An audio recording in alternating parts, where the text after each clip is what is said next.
US President Donald Trump on 24th of February delivered a joint address to US Congress, which is called as State of Union Address.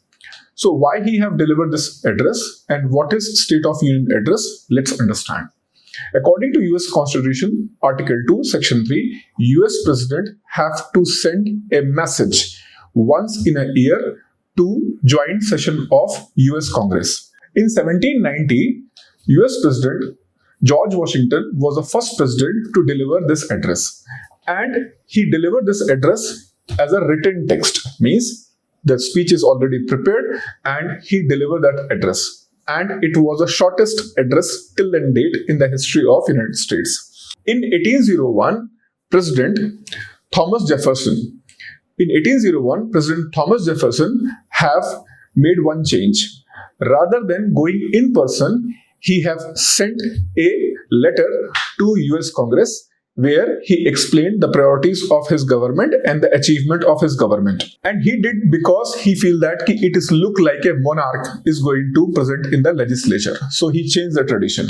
And this tradition was being followed for almost next 100 years. During this phase, in 1823, US President Monroe also have sent a letter in which he have explained the priorities, and the famous Monroe Doctrine was delivered during this State of Union address.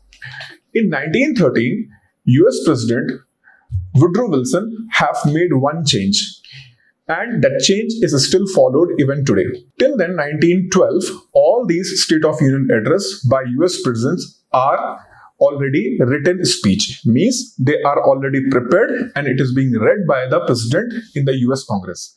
But Woodrow Wilson, who was a former political science professor, he believed that the leader should have a leadership quality. He need not to explain something which is already written and prepared. He should have a leadership skill and he should deliver from his conscience to US Congress. And rather than written speech, the proper speech which is not already written was delivered by Woodrow Wilson in 1913, and this tradition is still continued today. Here, one more change was made by Ronald Reagan in 1982. Before 1982, these addresses are strictly for those who are the member of US Congress, means House of Representatives and Senate.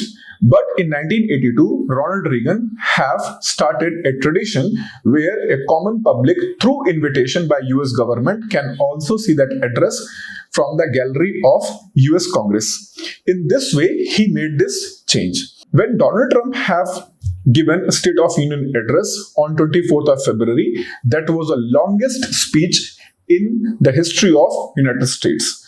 So this is all about history and facts about State of Union address of US President. Thank you.